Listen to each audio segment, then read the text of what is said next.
Hi, I'm James Shillinglaw, and I'm here at the Virtuoso Symposium in Dubai, and we're actually at the Atlantis the Royal, and we've been here for the week.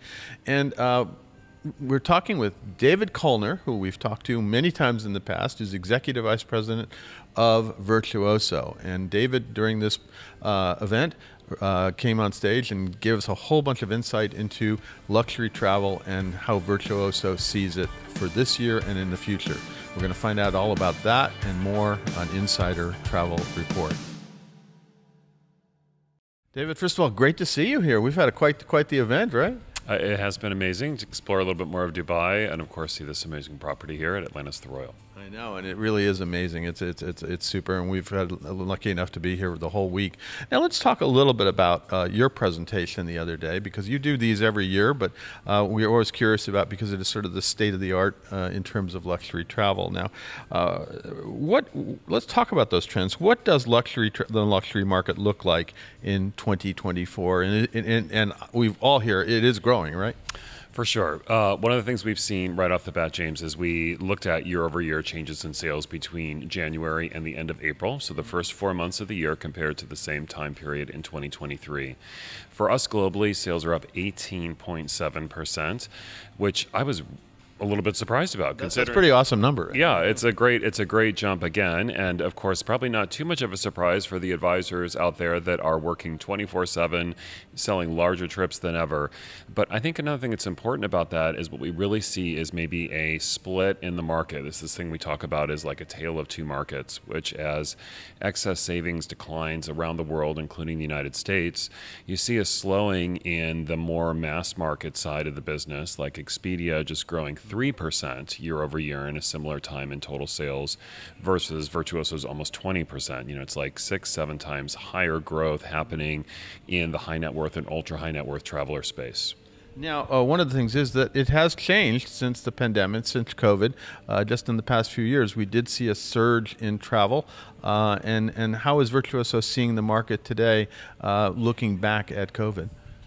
Well, we have so financially, emotionally, and mentally completed the pre-pandemic era that we generally don't. Woo! That's great. Which is a good thing. I know we're all working through it around the world, but we really don't even compare sales to 2019 in general anymore. So we really just look at year over year, with all years being record-breaking in the recovery. But the kind of revenge travel period might be over, but we're into some other era now. We're into a new normal, or becoming a new normal, I think, of sustained travel. And there's many other trends that we're really interested in. One is this large bookings trend that we saw. You mentioned that. I was going to talk to you about that because of bookings of 50,000 and more in specific segments, right? Yeah.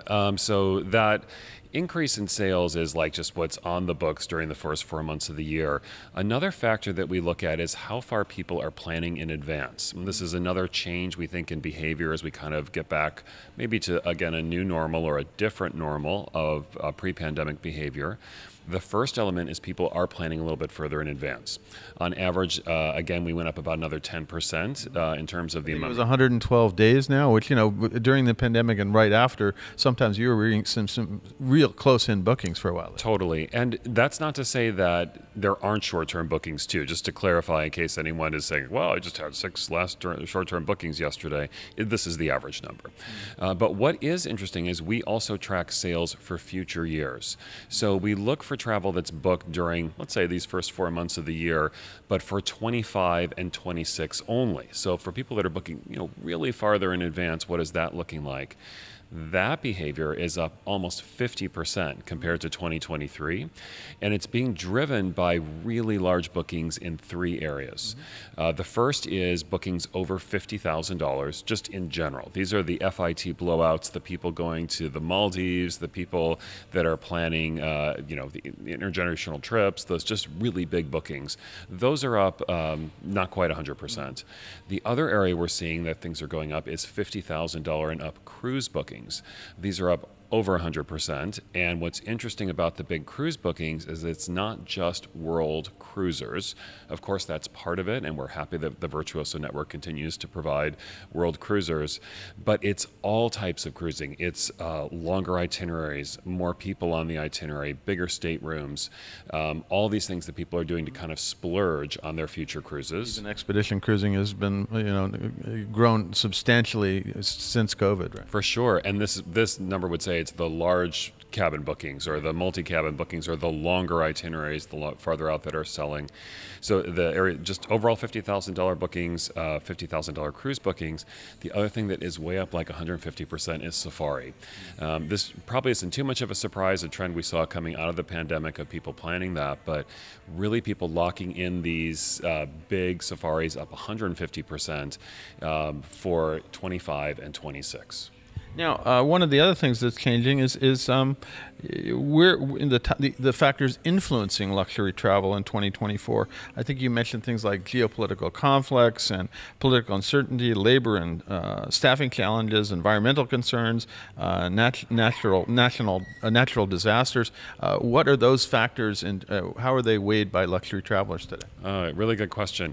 We do a series of live questions at our owner-manager forum series, as it's called, at Virtuoso, where our owners and managers in all of our regions around the world, 7 different meetings around the world happened in the first part of the year, and we asked these owners and leaders of travel agencies around the world, what are the key factors that are going to influence luxury travel in 2024. And you just read off the list there, James. I find it to be quite an overwhelming list of things that they're worrying about, and in many cases, things that we can't really do. I'm surprised they can even travel. They're so worried about that. I try not to think about it before I fall asleep because I have nightmares. So many things could go wrong, and I think that's the travel industry that we work in. However, there was one that really jumped out at me, which was that labor and staffing challenges, because with the growth that's happening in the category, that agencies are trying to keep up. One of the things that was interesting, James, is that really universally around the world, it was something like 97% of agencies on average are planning on hiring in 2020. Which is pretty amazing when we think back 10 years. And the travel agency, travel advisor profession has really seen a renaissance. People want travel advisors. There's not enough, and we're trying to get more, right? Totally. And also people hiring just people to work in the business too, in administrative roles, people hiring, bringing new independent contractors on board, but also full-time employees. I think this is one of the reasons here at Symposium, at our thought leadership event, we're talking so much about things like culture as a driver of retention and loyalty and attraction for employees. Now, one of the things, the factors that you looked at as well during your surveys is the interest in sustainability. Oh, yeah. Talk a little bit about that, because I think there was a couple of statistics you mentioned about what countries the travelers are most interested in sustainable. Sadly, the U.S. is way down on that list. Right? So yes, this is a great study that we did. So Virtuoso has just completed a global study on the luxury traveler. So in 15 countries around the world, we reached out to travelers that fit our target market. We call them the Virtuoso target traveler. They're high net worth travelers or people that prioritize spending on travel. We asked also people that use a Virtuoso advisor, but also the majority of people didn't use an advisor, just to kind of understand where their mindset is at. One of the questions we asked that you mentioned, James, is we said, what is your interest in sustainable travel choices? And this was ranging from 1 to 5. The average answer, 5 being very interested, was 3.73, so globally. And I think that is a good answer overall, which is, there is interest in sustainable travel. This ties up with other research from companies like Knight Frank that did it with high net worths and ultra high net worths. They found out there that 75% of high net worths and 65% of ultra high net worths are interested in reducing their carbon footprint when they're traveling. The other thing that we did, since I mentioned it was a global study, is we broke out the countries and how they responded. So we remember they had that 1 out of 5 survey response, with 3.73 being the global median. At the top end was a surprising country, which was Greater China. Actually has the greatest interest in sustainable travel. And the United States actually ranked as the lowest of interest in sustainable travel. Sadly, I think I understand that. And I've said that to people in Europe and elsewhere where they have far more interest in sustainability. I haven't talked to too many people in China about it, but Europe certainly, they have very much of an awareness, and that's a question when you're trying to market sustainable travel. How receptive is the U.S. market to getting promotions that, oh, we're sustainable, we're this, we're that, and yeah, in concept we all agree, but I'm not so sure we're quite there yet in the United States to totally accept that. It's such a good point. I think actually worldwide in general, luxury travelers are interested in sustainability and engaging on it, and it really is a challenge to the advisor and to our partners to tell the stories around that. But that same Knight Frank study, asked some very specific questions about how you could reduce your carbon footprint. One of those was, would you reduce your air travel? And only 10%, like 1 out of 10 people said, I would do that to reduce my carbon footprint. So travelers probably aren't going to change their behaviors, but that doesn't mean they're not still keen to hear how they can make sustainable choices in travel. Absolutely. Well, that was a very interesting study because we were all focused. I know Virtuoso is very focused on sustainable travel. And as you said, high net worth individuals and luxury travelers in general, your travelers are probably on the upper side in really being interested in if something is sustainable, right? Yeah, they want to know what those are. And so we really focus on things like storytelling and really inspiring the travelers about how they can make a sustainable choice. Now, one of the other things you looked at was why are luxury travelers choosing to work with a travel advisor, right? So you had a whole lot of different reasons, but what were some of the top ones of the reasons why they are turning to travel advisors even more? Well, they range a wide variety of factors of things people are interested in. One of those, we asked, why would you use a Virtuoso advisor? And they were top answers were things like attention to detail, customer service, and of course, expertise in destinations and expertise in properties as well, and what's actually the products to buy. What was interesting about all the factors, though, James, was that as much as those were interesting for the general luxury traveler that we surveyed, for the clients that we broke out that use a Virtuoso advisor today, they ranked all of those factors even higher.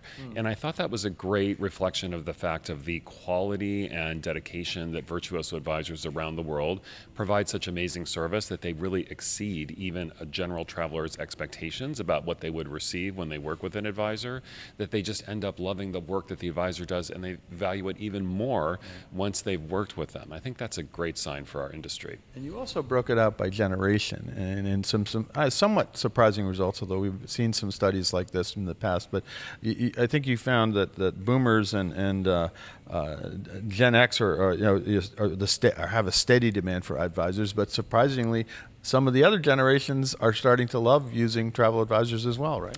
Totally, yeah. As we looked across the generations, 2024 looks like a pretty stable year, continued demand from boomers and Xers.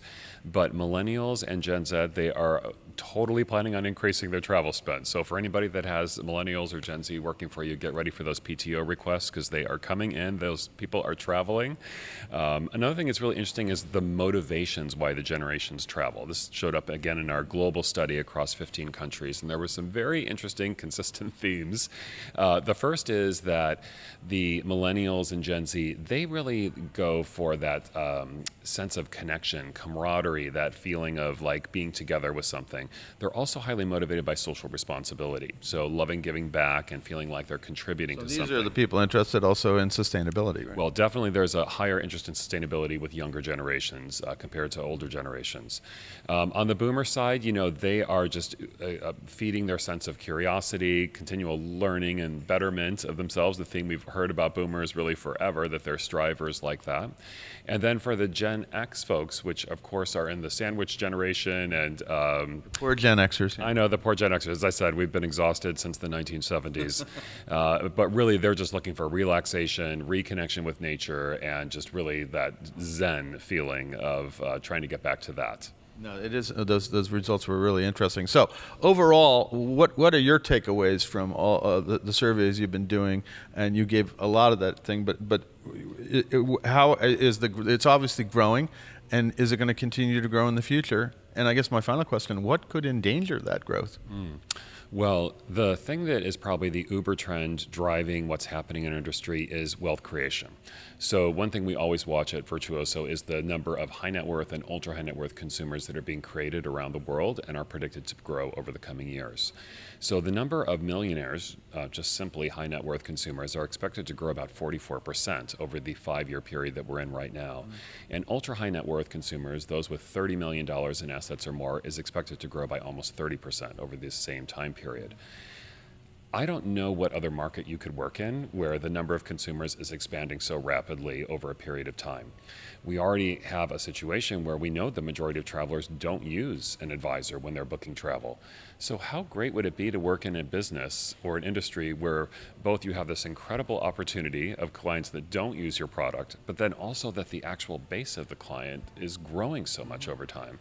So we have incredible optimism for what's ahead, and our challenge is really as a network to convince and reach those travelers to use a Virtuoso advisor. That is really just an incredible opportunity, and we're just thrilled and excited about that opportunity ahead. So that is your challenge, and that's the thing you got to overcome, is that use of a travel advisor. But I see it happening. It seems to be happening even more in the last few years, post-COVID, even more. We used to say it takes a crisis, and then people start saying, I really have to have someone in my corner who's going to help me and who's going to advise me, and so I don't have to do everything myself. I totally agree, and I think the challenge for us is less about working against each other in the industry, but rather working to reach as an industry and create awareness for the fact that these travelers have an option of using a travel advisor when they're planning travel. That is our real challenge that we're focused on at Virtuoso. Well, David, thank you so much for taking the time to speak with us here at Virtuoso Symposium. It's always great to catch up with you. We'll see you in a few months at Virtuoso Travel Week in Vegas, and maybe I don't think hopefully things won't change, or maybe you'll have a new survey. We have a lot of factors, things to happen in the year ahead, but in the long term, we're super optimistic. And thank you, James, for being here, and thank you for your support of our category as well and creating awareness about travel advisors. You've been a wonderful champion for the category, and we thank you for that too. I'm James Shillinglaw here in Dubai at Atlantis the Royal, and this is Insider Travel Report.